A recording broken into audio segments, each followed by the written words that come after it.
রসুন আমাদের শরীরের জন্য খুবই উপকার। তাই কোনো রকম বাটাবাটির ঝামেলা ছাড়াই কিভাবে খুবই সহজে ভর্তা করবেন সেই রেসিপি কিন্তু আজকে শেয়ার করব। আর এই ভর্তাটা বাটাবাটির ঝামেলা ছাড়া গরম গরম ভাতের সাথে খেতে কিন্তু ভীষণ মজার হয়। চলুন তাহলে। প্রথমে চুলায় একটা প্যান বসিয়ে দিয়েছি, আর এটা যখন গরম হয়ে আসবে তখন এখানে দিয়ে দিয়েছি সরিষার তেল। আমি এখানে 2 টেবিল চামচ সরিষার তেল দিয়ে দিয়েছি। আর তেলটা যখন গরম হয়ে আসবে তখন এখানে দিয়ে দিব রসুনের কোয়া। আর আমি এখানে 1 কাপ রসুনের কোয়া নিয়ে নিয়েছি। আর এই ভর্তার ক্ষেত্রে কি করবেন, বড় রসুনের কোয়াগুলাই নেবেন, তাহলে দেখবেন রসুনের ভর্তা খেতে খুবই ভালো লাগে। তারপর এখানে আমি দিয়ে দিচ্ছি 1/2 টেবিল চামচ লবণ। লবণটা দেওয়ার পর নেড়ে ছেড়ে ভালোভাবে মিশিয়ে নিচ্ছি তেলের সাথে। এইভাবে যখন মেশানো হয়ে যাবে তখন আমরা এখানে ঢাকনা দিয়ে ঢেকে দিব।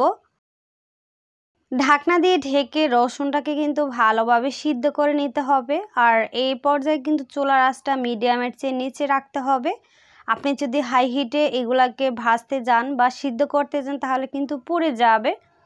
এই যে দেখেন, আমি কিন্তু রসুনগুলাকে ভালোভাবে ভেজে নিয়েছি। আর এই পর্যায়ে কিন্তু রসুনগুলো সিদ্ধ করা হয়ে গিয়েছে।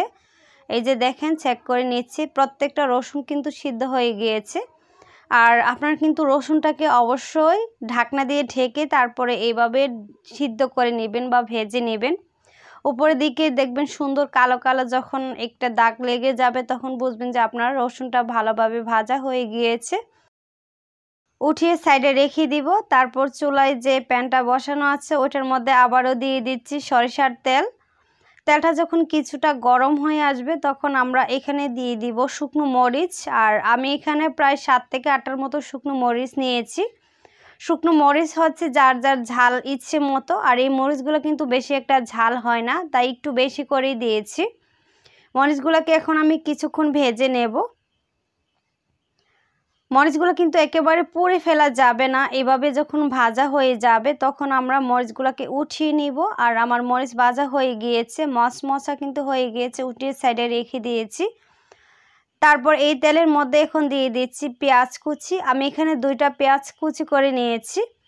পেঁয়াজটাকেও কিছুক্ষণ ভেজে নেব। পেঁয়াজটা ঠিক ততক্ষণ ভাজবো যতক্ষণ না পর্যন্ত পেঁয়াজটা নরম হয়ে যায়। আর এভাবে ভর্তাতে যদি পেঁয়াজটা ভেজে নেন তাহলে দেখবেন ভর্তা অনেকক্ষণ পর্যন্ত বা 1 থেকে 2 দিন মতো থাকবে, ভর্তা কিন্তু নষ্ট হবে না। কাঁচা পেঁয়াজ দিলে কিন্তু ভর্তা খেতেও ভালো লাগে না, তারপরে অল্পতেই নষ্ট হয়ে যায়। তারপর এখানে আমরা যে মরিচগুলো ভেজে রেখেছিলাম সেই মরিচগুলো প্রথমে ভেঙে নিচ্ছি হাত দিয়ে। মরিচগুলো ভাঙা হয়ে গেলে তারপর এখানে আমি দিয়ে দিচ্ছি স্বাদ মতো লবণ। লবণটা দেওয়ার পর আবারও কিন্তু আমি মরিচটা দিয়ে ভালোভাবে মেখে নিচ্ছি।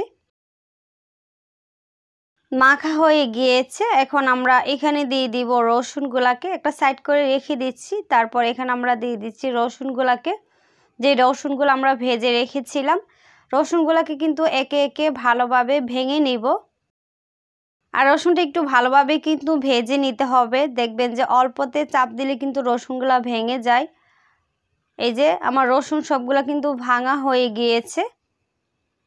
এখন রসুনটাকে আমি মরিচের সাথে একটু ভালোভাবে মেখে নিব। মরিচ আর রসুনটাকে একটু ভালোভাবে মেখে নিতে হবে প্রথমে। রসুন আর মরিচ ভাঙা হয়ে গিয়েছে বা মাখা হয়ে গিয়েছে। এখন আমরা ভেজে রাখা পেঁয়াজটাকে দিয়ে দিচ্ছি। ভেজে রাখা পেঁয়াজটাকে দেওয়ার পর কিন্তু আমি হাত দিয়ে ভালোভাবে আবারও মেখে নিচ্ছি। আর এটা কিন্তু একটু হাত দিয়ে ভালোভাবে মেখে নেবেন টাইম নিয়ে। আর একটু মাখা মাখা ভালো হলে খেতেও কিন্তু ভালো লাগে। তারপর এখানে হাত দিয়ে আমি 1 টেবিল চামচ সরিষার তেল দিয়ে দিয়েছি। তেলটা দেওয়ার পর আবারও কিন্তু আমি ভালোভাবে মেখে নিচ্ছি। মাখা হয়ে গিয়েছে, এখন সার্ভ করে দেখাচ্ছি। দেখেন, গরম গরম ভাতের সাথে কিন্তু অনায়াসে 1 প্লেট ভাত খেয়ে নিতে পারবেন। এই ভর্তাটা খেতে কিন্তু ভীষণ ভালো লাগে গরম গরম ভাতের সাথে। আর এই ভর্তাটা কিন্তু আমাদের প্রতি সপ্তাহে একবার করে বানানো উচিত বা বানিয়ে খাওয়া উচিত।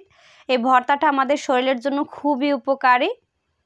আপনারা চাইলে কিন্তু এই সহজ রেসিপিটা বাটাবাটির ঝামেলা ছাড়া বাসায় ট্রাই করে দেখতে পারেন, খেতেও ভীষণ ভালো লাগে। ভিডিও ভালো লাগলে চ্যানেলটাকে সাবস্ক্রাইব করে রাখবেন নেক্সট ভিডিও পাওয়ার জন্য। সবাই ভালো থাকবেন, সুস্থ থাকবেন এবং আমার জন্য দোয়া করবেন। আল্লাহ হাফেজ।